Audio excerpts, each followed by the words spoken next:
Ever catch yourself daydreaming about the future? Like when AI is calling all the shots. Oh, all the time. It's kind of hard not to, right? I mean, just imagine self-driving cars like weaving through traffic, robot caregivers looking after folks. I'm pretty utopian, right? Right, like straight out of sci-fi. But then it hits you, who's actually making the big decisions in this AI paradise? Can we really trust machines with stuff like morality, with knowing what's right and wrong? It's definitely the elephant in the room, Yeah. isn't it? This whole idea of AI ethics. I mean, we're talking about programming morality into a machine, but even defining moral is a nightmare. Seriously, it's like trying to get everyone to agree on their favorite ice cream flavor. Good luck with that. Right. Everyone's got their own recipe for what's good. Speaking of recitants, this first paper we've got, Prolegomena to Any Future Artificial Moral Agent, it really digs into those messy ingredients. Oh, yeah, they don't shy away from the tough stuff. Not at all. They even have a name for these hypothetical moral machines.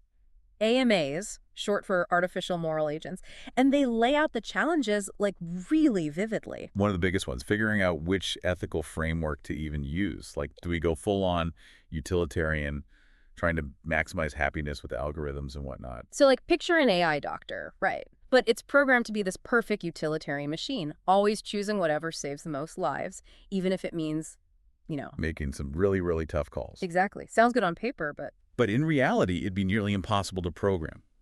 In fact, the authors use this phrase. They say, even if we could specify a utility function for all agents, we would still face the problem of limited horizons. limited horizons. Okay, now that sounds like a potential deal breaker. What does that even mean when we're talking about AI morality? Imagine our AI doctor again. To make a truly utilitarian decision, it would need to calculate all the possible consequences of its actions, not just the immediate ones. But how far into the future could it possibly see? What about all the unintended ripple effects down the line? It's like trying to solve a puzzle, but you've only got half the pieces. Exactly. And the authors are very clear that this horizons problem, as they call it, is a major roadblock for creating truly utilitarian AMAs. They might be able to handle the immediate outcomes, but those long-term consequences, that's a whole other level of complexity. Okay, so maybe utilitarianism is a bit too messy, even for a super smart AI. Yeah, it's not exactly a walk in the park, is it? Not even close. Right. So what's the alternative? What about something more rule-based, like you give the AI a set of commandments and say, don't even think about breaking these? Like a robotic 10 Commandments. Exactly. And I'm thinking specifically of Kant here, with his categorical imperative. Ah, Kant. Always a good one to grapple with. The idea of universal moral principles, rules that apply to everyone everywhere. No exceptions, no loopholes. Right. And the Prolegomena paper actually uses a really interesting example to try and illustrate this whole thing. Oh, I love a good example. Hit me with it. Okay, let's bring back our AI doctor, but this time we've programmed it with a very clear Kantian rule. Preserve life at all costs. Sounds simple enough, right? Totally. Save everyone, every time. No brainer. But here's where it gets tricky. What if the only way to save one patient is to, say, harvest organs from another patient? Whoa, okay, that took a dark turn.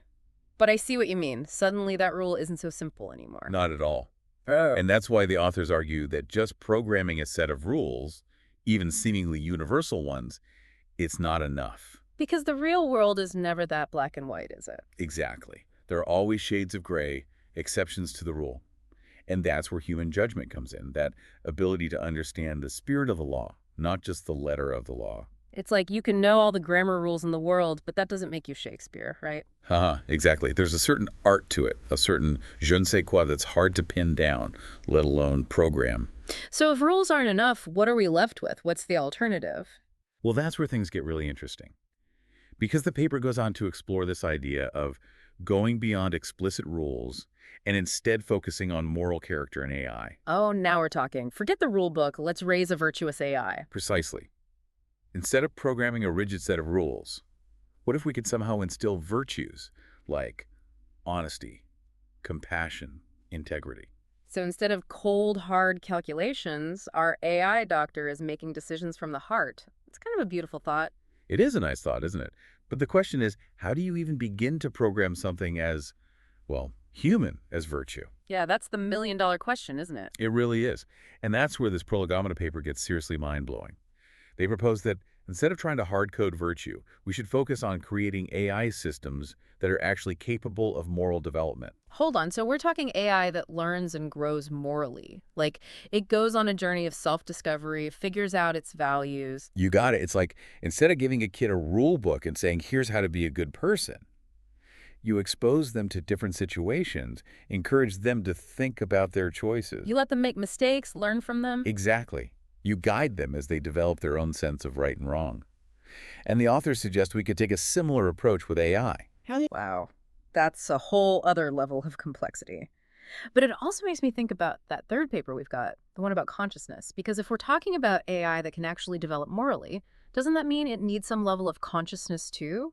Like, can a machine truly be moral if it doesn't feel the weight of its choices? If it doesn't have that empathy thing that seems so essential to being human? That's the heart of the matter, isn't it? We can talk about algorithms and virtues, but at the end of the day, we humans experience morality on an emotional level. We feel the weight of our decisions. Right. It's the age-old question, can you separate reason from emotion, even in artificial intelligence? And if so, what does that mean for the concept of moral responsibility? This third paper, Consciousness, Intentionality, and Intelligence, dives headfirst into that very debate. That's a deep dive, all right. Which is fascinating because so much of the conversation around AI seems to focus on replicating human intelligence. But this paper suggests that maybe emotions aren't just some add-on. Maybe they're fundamentally intertwined with our ability to be moral beings. Exactly. The paper draws a clear distinction between two types of consciousness, the kind that allows us to think and process information, and the kind that allows us to experience things subjectively, to feel emotions like empathy and compassion. So it's not just about an AI understanding that causing harm is wrong. It's about it actually feeling the weight of that wrongness, the way we humans do. Precisely. And the authors argue that this distinction is crucial when we're talking about AI and morality. They point out that even if we could create an AI that could make perfectly logical moral decisions based on data and algorithms, it wouldn't necessarily mean that the AI is truly moral in the same way that a human is. Because without that emotional component, without that capacity for empathy, it's essentially just a really sophisticated calculator spitting out morally correct answers without truly understanding the implications. That's a great way to put it. And it circles back to something we touched on earlier, this idea of an AI undergoing moral development.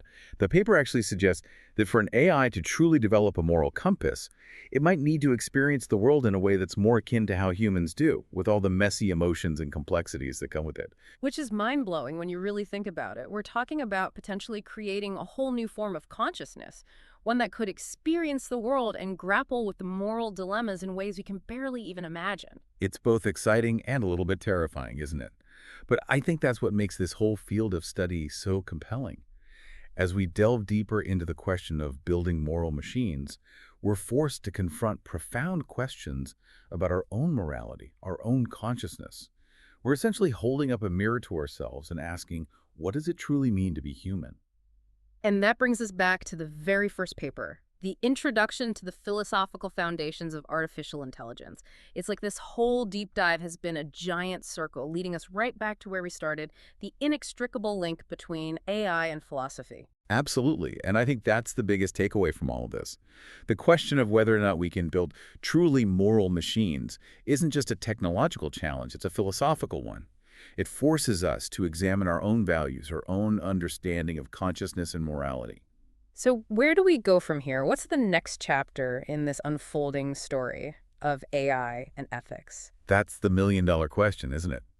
And while we don't have all the answers, I think these papers have given us a lot to think about. They've challenged our assumptions, pushed us to consider new possibilities, and ultimately left us with a sense of profound wonder about the future of both artificial and human morality.